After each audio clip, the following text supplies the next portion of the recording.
जय मसीह की। परमेश्वर के लोगों, आज हम क्रूस पर कहे गए 7 वचनों में से 5वें वचन के बारे में सीखने जा रहे हैं। यीशु मसीह का 5वां वचन यह है, मैं प्यासा हूं, जो कि यूहन्ना 19 का 28 में लिखा गया है। हालांकि ये शब्द संक्षिप्त हैं, लेकिन वे उनकी मानवता और एक गहरे आध्यात्मिक सत्य दोनों को प्रकट करते हैं। आज हम इस कथन और अवतार के रहस्य पर विचार करते हैं। यीशु पूर्ण रूप से ईश्वर और पूर्ण रूप से मनुष्य थे, जिन्होंने हमारी दुनिया में प्रवेश किया और मानवीय भावनाओं, दर्द और पीड़ा की पूरी श्रृंखला का अनुभव किया। क्रूस पर अपने दुख में यीशु ने न केवल भविष्यवाणी को पूरा किया, बल्कि अपने अंतिम उद्देश्य को भी अभिव्यक्त किया, मानवता का उद्धार। पुराने नियम में मसीहा के दुख के बारे में भविष्यवाणियों का विवरण भरपूर है। भजन संहिता 69 का 21 में भविष्यवाणी की गई थी कि मसीहा को उसकी प्यास के लिए सिरका दिया जाएगा, जिसे यीशु ने क्रूस पर अनुभव किया था। एक करीबी दोस्त के विश्वासघात। भजन संहिता 41 का 9 से लेकर उसके द्वारा सहे गए उपहास।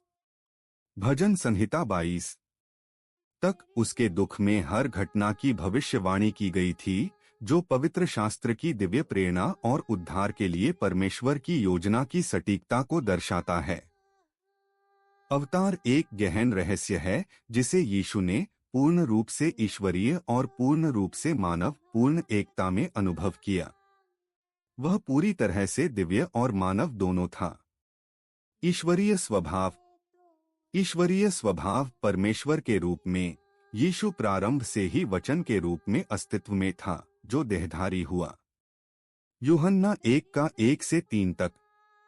उन्होंने अपनी ईश्वरीयता चमत्कार, बुद्धि और शक्ति के माध्यम से प्रकट किया, जिसमें बीमारों को चंगा करना, तूफानों को शांत करना और पापों को क्षमा करना शामिल है। मानवीय स्वभाव। यीशु पूरी तरह से मानव भी था। उसे भूख लगी, मत्ती 4 का 2। थकान हुई, यूहन्ना 4 का 6। दुख हुआ, यूहन्ना 11 का 35। और प्यास भी लगी, यूहन्ना 19 का 28। उसके मानवीय अनुभव बताते हैं कि वह हमसे अलग नहीं था, बल्कि हमारे संघर्षों को पूरी तरह से अनुभव किया।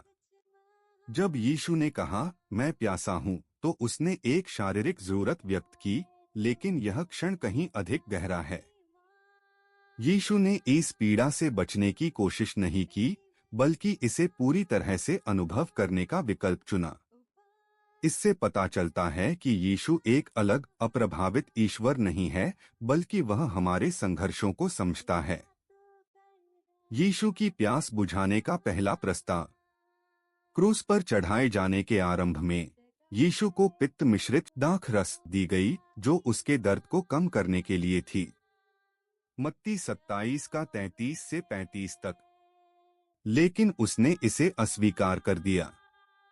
वह अपना पीड़ा कम नहीं करना चाहता था, क्योंकि उसने हमारे लिए इसे पूरी तरह से सहना चुना। यीशु की प्यास बुझाने का दूसरा प्रस्ताव। बाद में जब यीशु ने कहा, मैं प्यासा हूं, तो उसे सिरका दिया गया, जो सैनिकों की ओर से दयालुता का एक सरल लेकिन महत्वपूर्ण कार्य था।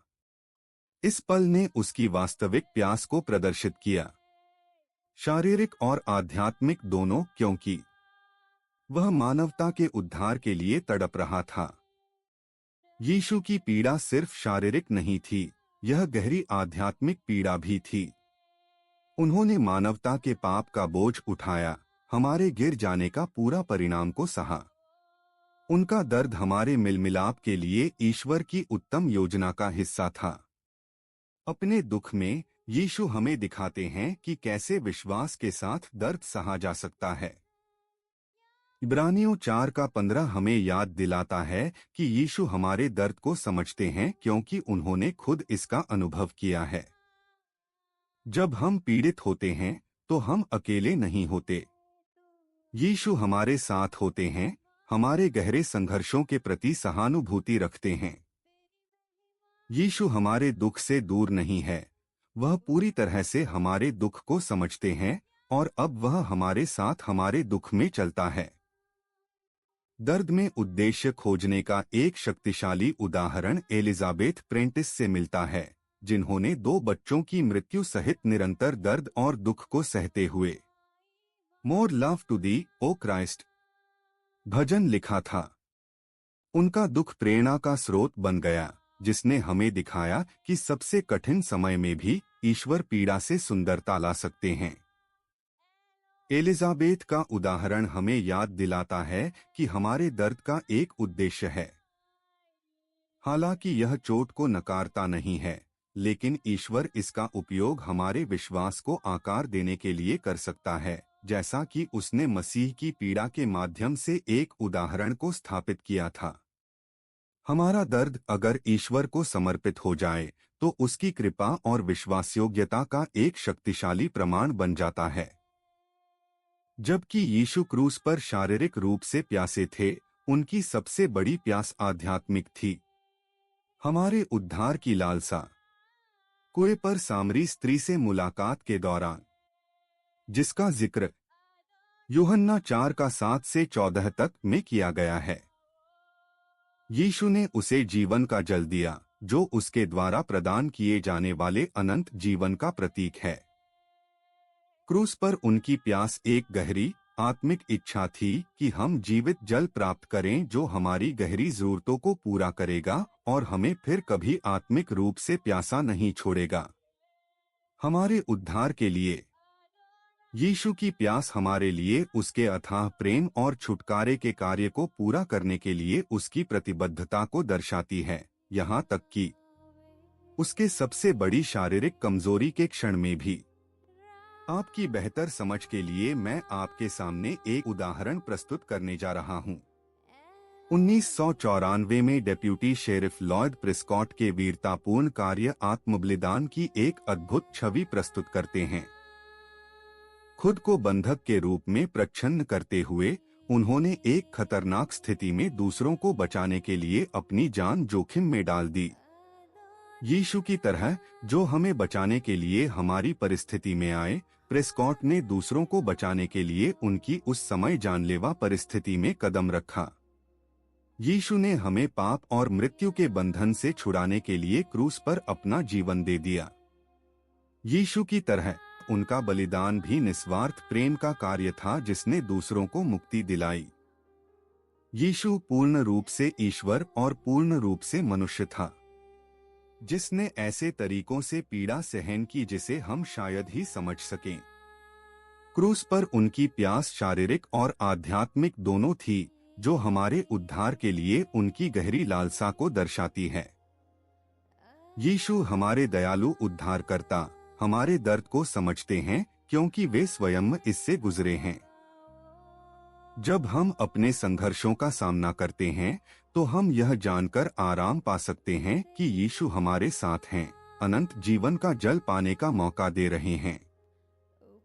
हम एलिजाबेथ प्रेंटिस की तरह अपने दर्द को प्रेम और विश्वास के गीत में बदल दें, यह भरोसा करते हुए कि ईश्वर हमारे दुख से कुछ सुंदर ला सकता है।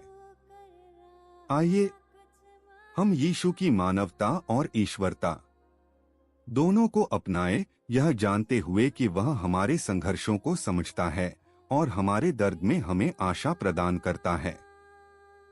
हम उसके द्वारा प्रदान किए जीवन जल को भरपूर मात्रा से पिए और उसके अनुग्रह से अपनी आत्मिक प्यास को हमेशा के लिए बुझाएं। धन्यवाद। मैं पूरी आशा रखता हूं कि परमेश्वर ने आपसे इस संदेश द्वारा बात की होगी। आए हम इकट्ठे विश्वास में दृढ़ रहें और यीशु मसीह में बने रहें। धन्यवाद।